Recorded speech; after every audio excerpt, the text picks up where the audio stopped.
Welcome back to CUTV News Center. I'm Allison Steinheiser with sports. Coming off of their first loss to a PSAC opponent in almost 4 years, the football team was looking to rebound against IUP. The Vulcans needed a win to keep their conference championship hopes alive when they took the field at Adamson Stadium on Saturday against the Crimson Hawks.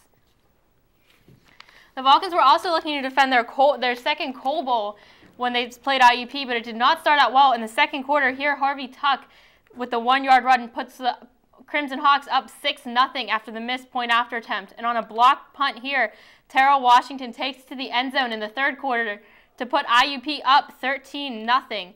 Then it gets worse for the Vulcans as Josh Portis is sacked in the end zone for the safety to put IUP up 15-0 going into the fourth quarter. But the Vulcans would come back. Here, a 19-yard pass to Mike Williams pulls the Vulcans within 8.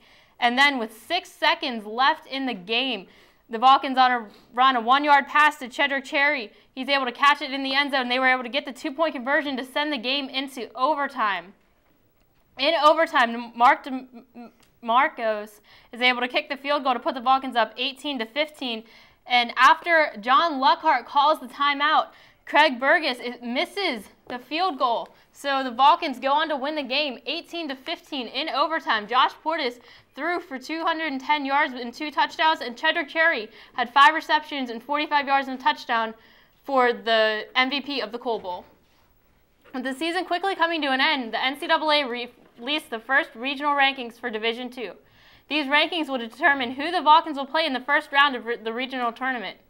This weekend had Shepherd ranked number 1 in the region, with Kutztown coming in at number 2. Mercyhurst is currently at number 3, benefiting from the win against the Vulcans, who are ranked 4th. Rounding out the top 6 are Bloomsburg and New Haven. Next week will be the final week for regional rankings, with the top 6 teams making it to regional play. The top 2 teams will have a bye into the second round. With only 1 week of regular season play left, the Vulcans cling to a chance at the PSAC West Championship and a shot at the PSAC title.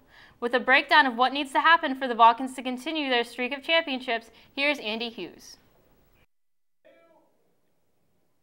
Thanks, Allison. With their 18-15 overtime victory over the IUP Crimson Hawks on Saturday, the Vulcans kept their hopes alive for a chance to compete in the PSAC championship game for the 3rd consecutive season. The question is, what has to happen in order for them to advance? California will need some help from the other teams in the division. The Vulcans will first need to defeat Edinburgh this Saturday, or they will not participate in the title game. If Cal wins, Mercyhurst will need to lose in their game against Clarion, since the Lakers upset the Vulcans last week in Mercyhurst and own the tiebreaker. Therefore, even if both teams lose or win, Mercyhurst will move on to the title game. In the PSAC East, the winner of the Kutztown and Bloomsburg matchup will take part in the championship. No matter what happens, the title game will be held in the West Division this year, likely on November 13th. It is important to note that the PSAC champion does not automatically get a playoff berth. The Vulcans encourage fans to cheer them on in Edinburgh on their quest to the PSAC championship. The game will be held at 1 p.m. Stay tuned right here on CUTV for the latest updates on the Vulcans' quest to the PSAC title game. From the CUTV Sports Desk, I'm Andy Hughes. Back to you, Allison. The football team is not the only sport looking to capture a PSAC title. The women's soccer team took one big step towards that goal on Wednesday with a 2-0 defeat of IUP in the PSAC quarterfinals. The Vulcans offense was supported by Sam Regney and Carly Wark, who both had a goal. The defense was also strong as goalkeeper Paula Jackson earned her 11th shutout of the season. The Vulcans now move on to play Kutztown in the semifinals on Friday at Westchester. Last week, Justin Carlo had a report on CALU's partnership with the Pittsburgh Penguins and how the partnership is giving students opportunities that would not otherwise be possible. One of these opportunities is for the ice hockey teams to have a chance to play at the CONSOL Energy Center.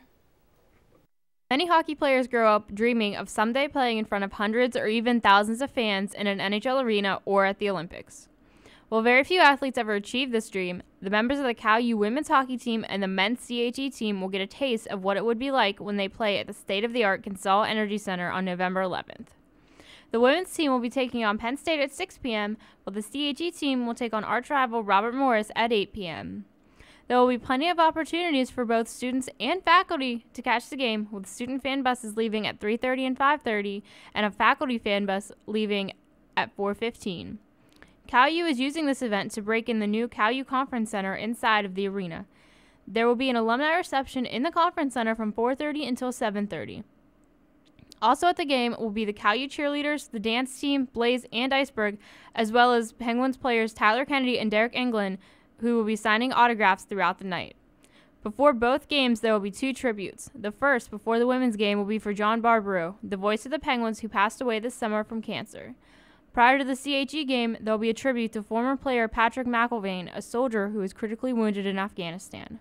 With all of the events going on at CONSOL Energy Center on November 11th, there is something for everyone to enjoy.